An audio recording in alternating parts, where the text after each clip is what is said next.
Hey, this will be a video chart on BGNN. I wanted to do this one yesterday. I got quite a few requests for it, but the more I thought about it, kind of wanted to see what sort of day we had today because, yesterday had huge volume, nice price reaction, but it's kind of one of these things, well, it's just going to be a one-day pop, or is there going to be some sustained strength behind it? Today it did pull back, and the chart's hanging in there. I should say that if you're a day trader and you bought somewhere up here or maybe there, then yeah, the chart's probably not looking too good for you. But as far as the daily chart's concerned, it's still hanging in there. And we'll have to see how this consolidation period goes, as it's very clearly pulling back here. But if it can get a nice healthy consolidation, you could see a nice move. And just looking at the chart right now, it presents us with a good example. We had a big volume move here, not quite as big as our current one, but a big volume move. Then we had this consolidation here that lasted about a month, and now you can see the results of that, another big move out of it.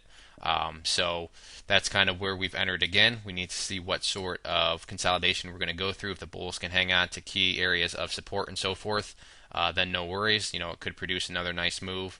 But one step at a time. We first got to see how this plays out after this pullback candle here. Now the one plus with this candle is the volume that occurred.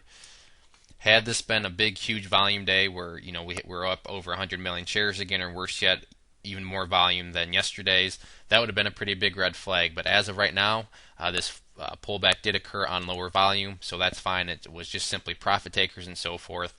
But it's not like there was massive dumping or anything like that. So, if there is one kind of bright spot of the chart after today, it's that the volume was much less than yesterday's breakout day volume. But the question really becomes now, are the key support areas going to hold? Now, we'll go back against and reference this previous history, but the last time it broke out, the key area of support that you wanted to see it hold was a 200-day simple moving average, and you can see it came down here, hovered around it quite a few times, but the bulls did a great job of it holding, and then you see that, kind of the trampoline effect occurred here. Same situation now, except really I think the new area of support that I think needs to be able to hold is going to be this purple line here, which is the 50-day simple moving average. Right now, that's valued at 0.0026. So 0.0026 is pretty much the level that I'd want to see hold.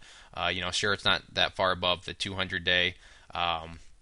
If you were asked me what would be an ideal spot that you never want to see the price drop below, then I would choose right here at 003.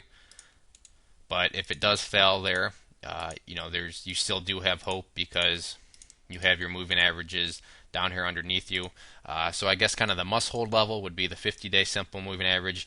My ideal level would be 0.003 because if the price can pull back down here, hover around, bounce off that a few times, and then head back up, that'd be a real nice looking chart because what we'd have then is a low here, then we'd have a section of lows up here, then we'd have a new section of lows up here, and each of these areas would be higher than the other ones, which then ultimately gives us the ability to draw a nice uptrend line like that.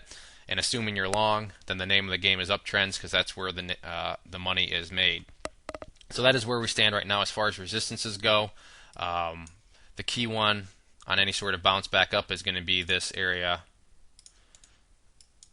right around here, and that's simply based at these two previous highs, which is at 0.0039. So this will be the initial bounce resistance if there is any sort of bounce.